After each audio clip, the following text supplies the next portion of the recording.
Hello everyone, welcome back to my channel Way to Commerce. So topic for this video is conversion to LLP. मतलब जैसे हमें पता है कि अगर कोई पार्टनरशिप फर्म है या अनलिस्टेड पब्लिक कंपनी है, प्राइवेट कंपनी है, they can convert into an LLP. तो कन्वर्जन का क्या प्रोसेस है और कन्वर्जन के बाद क्या चेंजेस आ जाते हैं, तो वो सब चीजें हम इस वीडियो में समझेंगे. So the first is conversion from the firm to into LLP. Okay so पहले है एलिजिबिलिटी फॉर द कन्वर्जन. मतलब क्या क्या एलिजिबिलिटी है फॉर अ पार्टनरशिप फर्म जब भी वो LLP में कन्वर्ट हो सकता है. So the first is firm में apply to the registrar of company for converting itself into a LLP provided all the partners of the existing firm become partners of the proposed LLP. मतलब जो already partners हैं एक partnership firm के, वो सारे के सारे LLP के फर्म में पार्टनर्स बनेंगे ही बनेंगे. No one else is allowed to become the partner during the process of conversion. मतलब अगर इन केस कोई चाहता है कि वो LLP का पार्टनर बन जाए तो during the process of conversion में उसे नहीं बनाएंगे. सिर्फ और सिर्फ जो पार्टनर्स हैं वही LLP के पार्टनर्स बनेंगे. कोई एक्स्ट्रा नहीं आ सकता, ना ही जो पार्टनरशिप फर्म के पार्टनर हैं उसमें से कोई एक जा सकता. सारे अगर 10 हैं तो 10 के 10 मिलके LLP बनाएंगे. फिर उसके बाद they can add more partners या फिर जिसको छोड़ना है वो छोड़ दे. So this is the eligibility कि सिर्फ जो एग्जिस्टिंग पार्टनर हैं ऑफ अ पार्टनरशिप फर्म वही हमारे LLP के पार्टनर्स बनेंगे. So let's see the procedure. पहले कुछ प्रिपरेटरी स्टेप्स होते हैं कि बिल्कुल एक फाइनल कन्वर्जन के प्रोसेस से पहले हमें कुछ पहले बातें ध्यान में रखनी होती हैं और कुछ चीज़ें हमें पहले ही परफॉर्म करनी पड़ती हैं. जैसे first, to decide about the designated partners and to obtain designated partner identification number. मतलब हमें जब हम LLP के बारे में सोच लिया तो सारे partners of a partnership firm एक साथ बैठेंगे और सोचेंगे कि हमें किसको डेजिग्नेटेड पार्टनर बनाना है. फिर डेजिग्नेटेड पार्टनर हमने सोच लिया तो अब उनके लिए हमें IDs चाहिए. फॉर जैसे हमारी LLP की थी ना एक आइडेंटिफिकेशन नंबर, ऐसी हमें डेजिग्नेटेड पार्टनर के लिए भी आइडेंटिफिकेशन नंबर पहले लेना पड़ता है. कन्वर्जन से पहले ही हमें ये नंबर चाहिए होता है क्योंकि हमें इनकॉर्पोरेशन सर्टिफिकेट में ये नंबर लिखना होता है. Then to obtain the digital signatures of designated partner. फिर हमें डिजिटल सिग्नेचर लेना पड़ता है, अप्लाई करना पड़ता है डिजिटल सिग्नेचर के लिए और डिजिटल सिग्नेचर लेना पड़ता है. तो सबसे पहले डेजिग्नेटेड पार्टनर ले लिया, उनका आइडेंटिफिकेशन नंबर ले लिया, देन डिजिटल सिग्नेचर का सर्टिफिकेट ले लिया. Then to ascertain from the registrar of the company whether the name of an LLP into which the firm it's to be converted is available or not. फिर registrar of company के पास जाके हम पूछेंगे कि हमारा है ABCD पार्टनरशिप फर्म, हमें इसे ABCD LLP बनाना है, ठीक है, या फिर कोई नाम आपने जो सोचा होगा वो जाके पहले पूछना पड़ेगा कि वो नाम अवेलेबल है या नहीं. अगर अवेलेबल नहीं हुआ तो आपको कोई और नाम रखना पड़ेगा क्योंकि आप कोई भी सिमिलर या सेम नेम नहीं रख सकते जो ऑलरेडी एक इनकॉर्पोरेटेड बॉडी का नाम है. तो अलग से आपको नाम पहले चूज करना पड़ेगा और चेक करना पड़ेगा कि वो अवेलेबल है या नहीं. Then to get LLP agreement and incorporation document draft and printed. फिर आप अपना LLP एग्रीमेंट बनाओगे कि क्या क्या आपको रूल्स रेगुलेशंस रखनी है, किस टाइम पे हमें क्या स्टेप लेना है, अगर सिचुएशन हमारे पास ऐसी आती है तो हमें क्या स्टेप लेना है. मतलब अलग अलग सिचुएशंस के लिए या फिर जो भी आपके रूल्स एंड प्रोसीजर्स वगैरह फॉलो होंगे वो सब आप अपने LLP एग्रीमेंट में लिख दोगे. फिर आपको इनकॉर्पोरेशन डॉक्यूमेंट बनाना पड़ेगा. जैसे हमने अभी इनकॉर्पोरेशन डॉक्यूमेंट अपनी लास्ट वीडियो में ही समझा था कि LLP को जब हम इनकॉर्पोरेट करते हैं तो हमें एक इनकॉर्पोरेशन डॉक्यूमेंट चाहिए होता है ना. तो उस डॉक्यूमेंट को हमें बना के ड्राफ्ट करके रखना पड़ेगा, ठीक है ना. सबसे पहले ये सारे हमारे प्रिपरेटरी स्टेप्स हैं. बिफोर फाइनल कन्वर्जन के स्टेप से पहले ये सारी चीजें हमें करके ही रखनी है. सो अब मेन प्रोसीजर देखते हैं.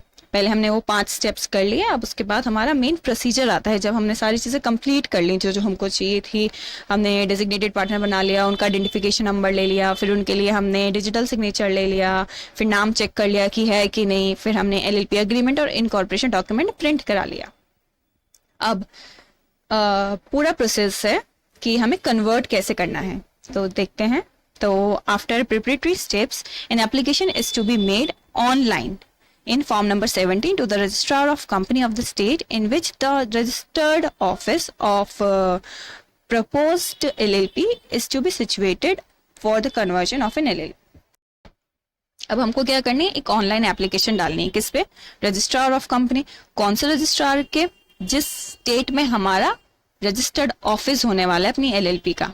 ये हमने इनकॉर्पोरेशन में भी समझा था कि हम इनकॉर्पोरेट करेंगे तो हमें कहाँ पे फाइल करना है फॉर्म, रजिस्ट्रार को। कौन से रजिस्ट्रार को, जिस स्टेट में हमारा ऑफिस होने वाला है। तो सेम यही है, जिस स्टेट में आपका LLP का ऑफिस होने वाला है ना, वहां पे रजिस्ट्रार पे आपको ऑनलाइन फॉर्म नंबर 17 फिल करना पड़ेगा।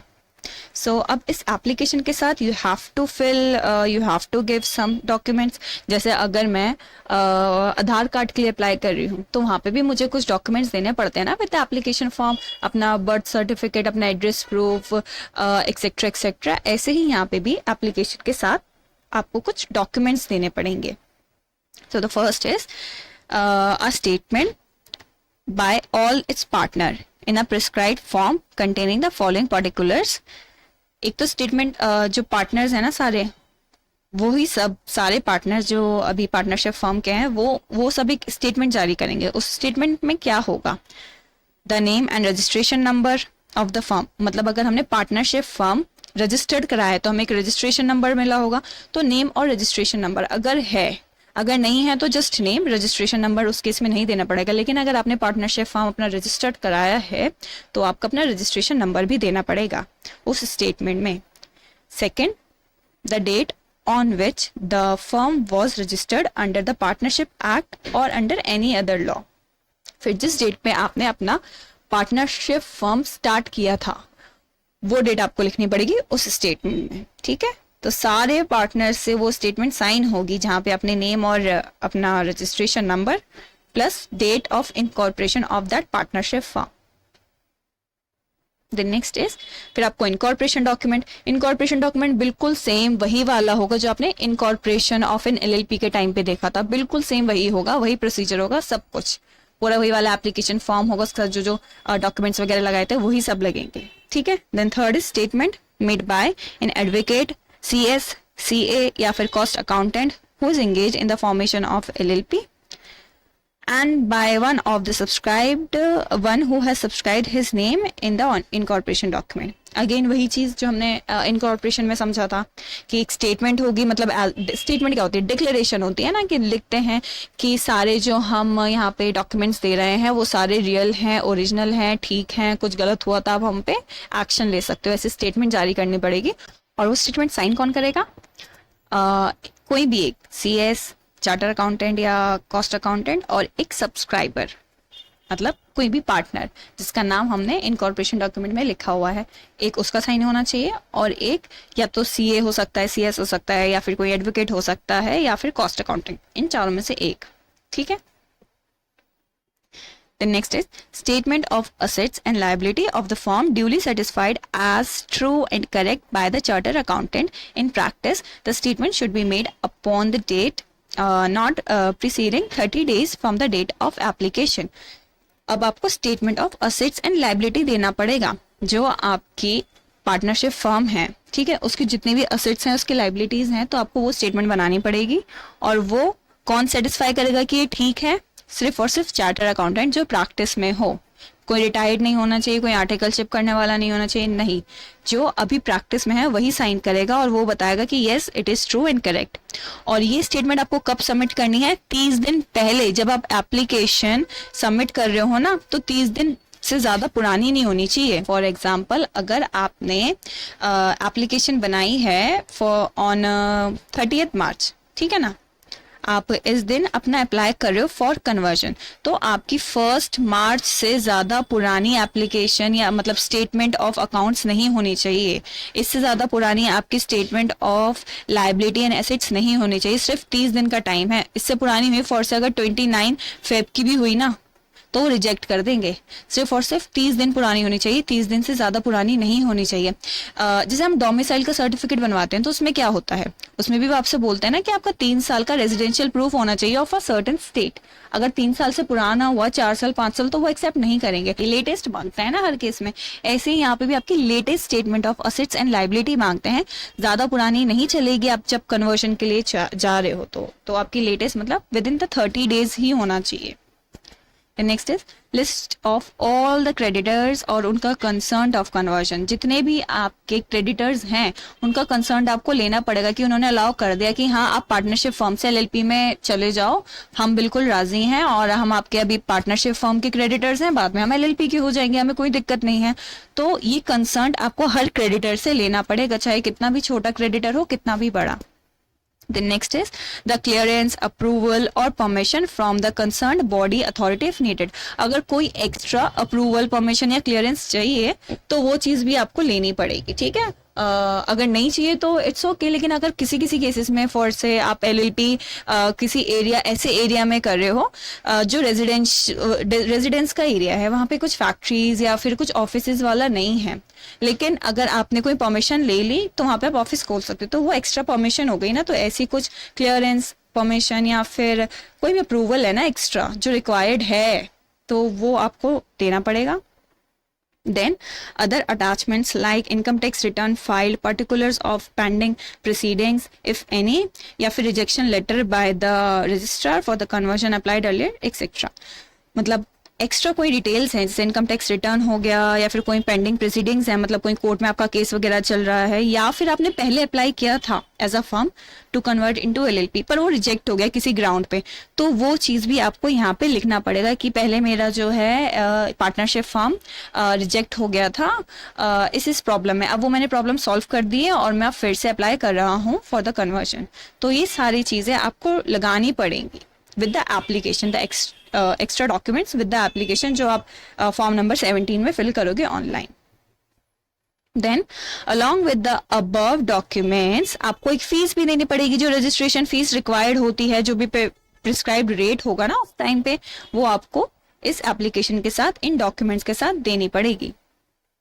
देन रजिस्ट्रेशन ऑफ कन्वर्शन, तो on receiving the documents stated, the registrar verify the documents and if he is satisfied with the particulars and other information furnished, he will register the documents and issue a certificate of registration stating that the limited liability partnership is registered on and from the date specified in the certificate.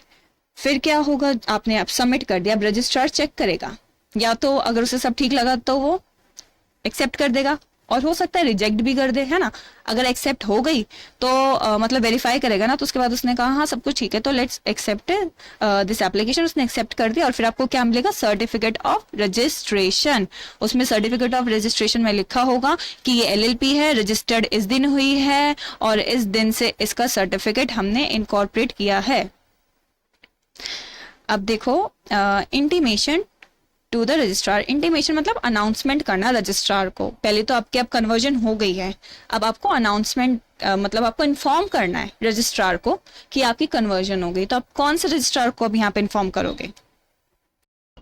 The LLP so converted is under an obligation to inform the concerned registrar of the firm with which it was earlier registered under the provision of Indian Partnership Act within the 15 days from the date of registration of an LLP about the conversion and about the particulars of an LLP। मतलब अब आपका like LLP incorporate हो गया है, convert हो गया है, तो अब आपकी as a LLP आपकी ड्यूटी है कि आपको रजिस्ट्रार ऑफ फर्म में, जहाँ पे आपका पहले रजिस्टर्ड था, इवन दो आपका रजिस्टर्ड नहीं था, तभी भी आपका ये जाके लाइक इट्स योर ड्यूटी कि आप वहाँ पे जाके इन्फॉर्म करें कि मैं पहले फर्म था और अब मैंने एलएलपी में कन्वर्ट कर लिया है और we have converted from partnership to LLP on this date, और अपना इनकॉर्पोरेशन सर्टिफिकेट वहाँ पे दिखाना पड़ेगा।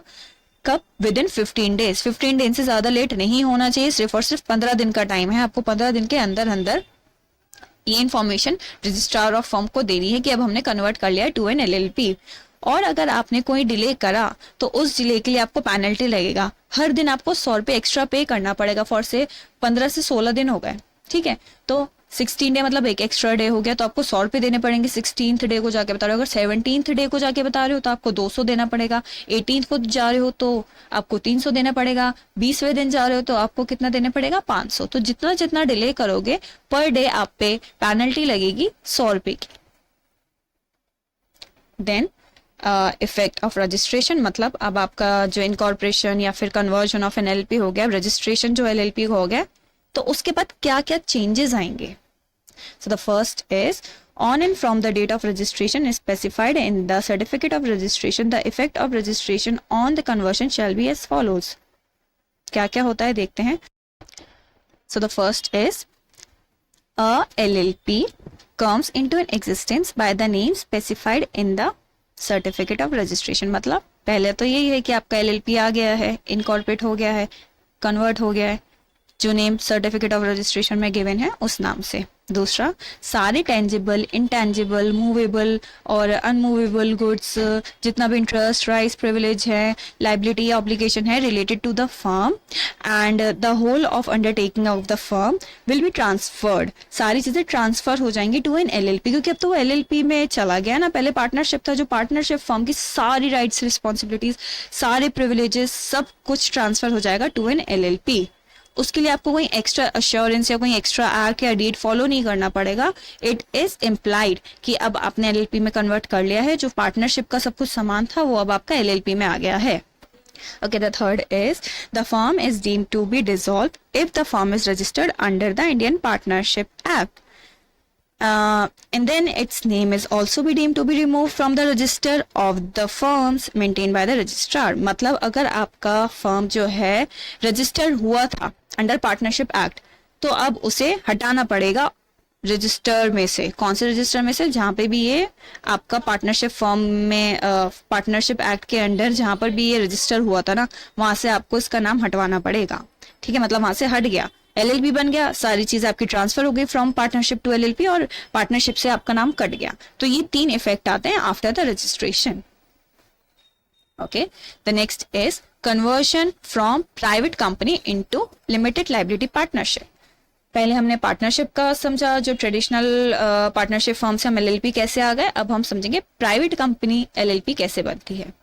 सो पहली एलिजिबिलिटी ये है कि all the partners of the LLP to which it converts comprise of all the share holders of the private company and no one else. मतलब जो प्राइवेट कंपनी के सारे शेयर होल्डर्स है ना, सिर्फ वही हमारी LLP के पार्टनर्स बनेंगे, उसके अलावा कोई भी एक्स्ट्रा पार्टनर नहीं बनेगा. सारे सिर्फ और सिर्फ शेयर होल्डर्स ही पार्टनर्स बन सकते हैं, वही एलिजिबल है. Then procedure of conversion. सबसे पहले वही प्रिपरेटरी स्टेप्स हैं आपके सेम जो आपने पार्टनरशिप फर्म के टाइम पे किए थे, कि आपको पहले डेजिग्नेटेड पार्टनर्स डिसाइड करने हैं, फिर आइडेंटिफिकेशन नंबर लेना है, फिर उनके लिए डिजिटल सिग्नेचर लेना है, फिर आपको अपना नाम देखना है कि अवेलेबल है या नहीं जो आप कन्वर्ट करने वाले हो, फिर आपको एक इनकॉर्पोरेशन सर्टिफिकेट और एक LLP एग्रीमेंट बनाना है, उसे प्रिंट करवाना है. सेम वही स्टेप्स हैं बिल्कुल जो आप पार्टनरशिप फर्म जब आपका LLP में कन्वर्ट हो रहा था, बिल्कुल सेम डिट्टो. सो ये हमारे कुछ प्रिपरेटरी स्टेप्स थे. अब इसके बाद हमारा जो प्रोसेस है ऑफ कन्वर्जन उस पे चलते हैं.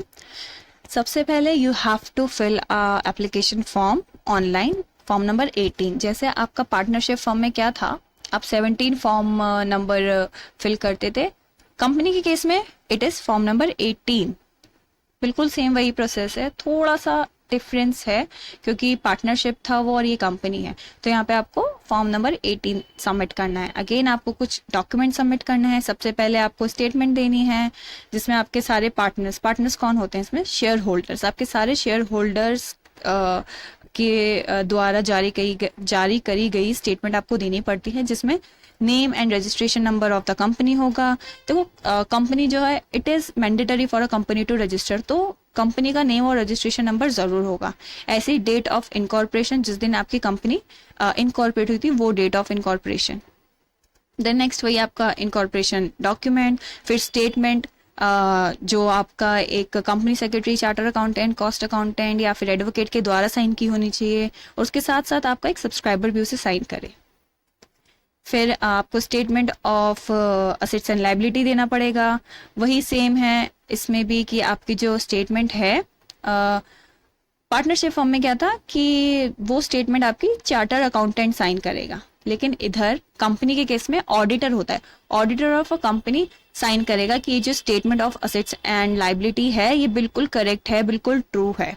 ठीक है, और अगेन वही है विद इन 30 डेज, जिस दिन आप अप्लाई कर रहे हैं ना, डेट ऑफ एप्लीकेशन है आपकी कन्वर्शन की, उसके विद इन द 30 डेज, मतलब 30 दिन से ज्यादा पुराना नहीं होना चाहिए. अगर आप 30 मार्च को अप्लाई कर रहे हैं तो 1 मार्च से ज़्यादा पुरानी आपकी statement of assets and liability नहीं होनी चाहिए और वो साइन होनी चाहिए by the auditor of the company.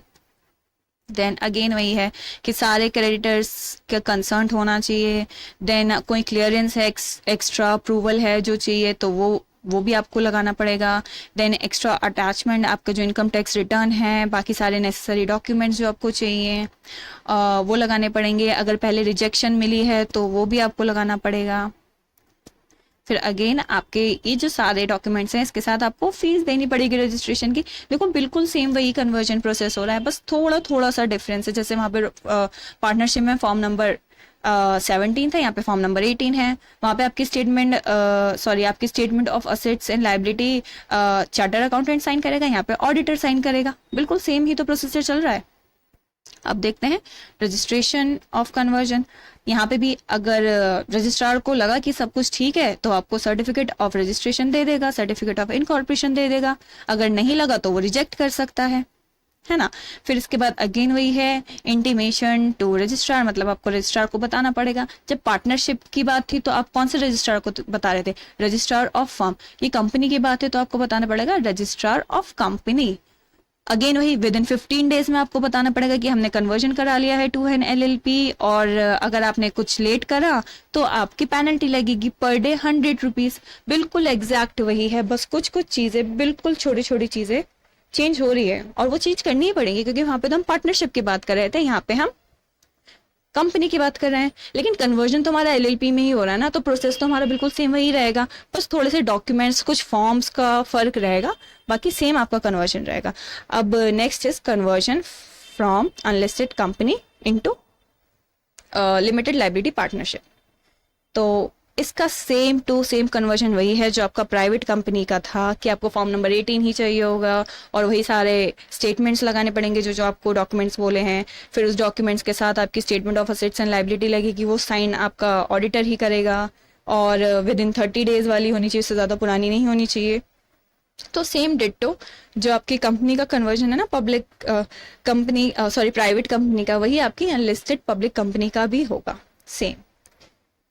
Okay और इसमें एक चीज़ और आपको लिखनी होती है जो इफेक्ट ऑफ रजिस्ट्रेशन है। तो इफेक्ट ऑफ रजिस्ट्रेशन भी वही सेम होगा कि जो आपकी LLP है अब एग्जिस्टेंस में आ गई विद द न्यू नेम, और सारे जो भी असेट्स एंड लायबिलिटी हैं ऑफ कंपनी वो आपके LLP में ट्रांसफर हो गए हैं। और जो आपकी कंपनी थी अब कंपनी के रजिस्ट्रार मतलब रजिस्टर में जो आपका नाम था वो वहाँ से रिमूव हो गया। तो ये 3 इफेक्ट जो पार्टनरशिप में थे, पार्टनरशिप की जगह बस आपको कंपनी कंपनी कंपनी लिखना है, दैट्स इट। सो ये एक टॉपिक बहुत इंपॉर्टेंट है, कन्वर्जन वाला आ जाता है। तो इसमें क्या ही करना है आपको, सिर्फ एक ही तो प्रोसेस है, वो आपको थोड़ा समझना है। और चाहे आपका पार्टनरशिप आए, चाहे कंपनी आए, प्राइवेट कंपनी, अनलिस्टेड कंपनी, जो भी आएगा आप लिख दोगे, बिल्कुल सेम है। So that's all from this topic. I hope आपको ये टॉपिक अच्छे से समझ आया होगा। Thanks for watching the video.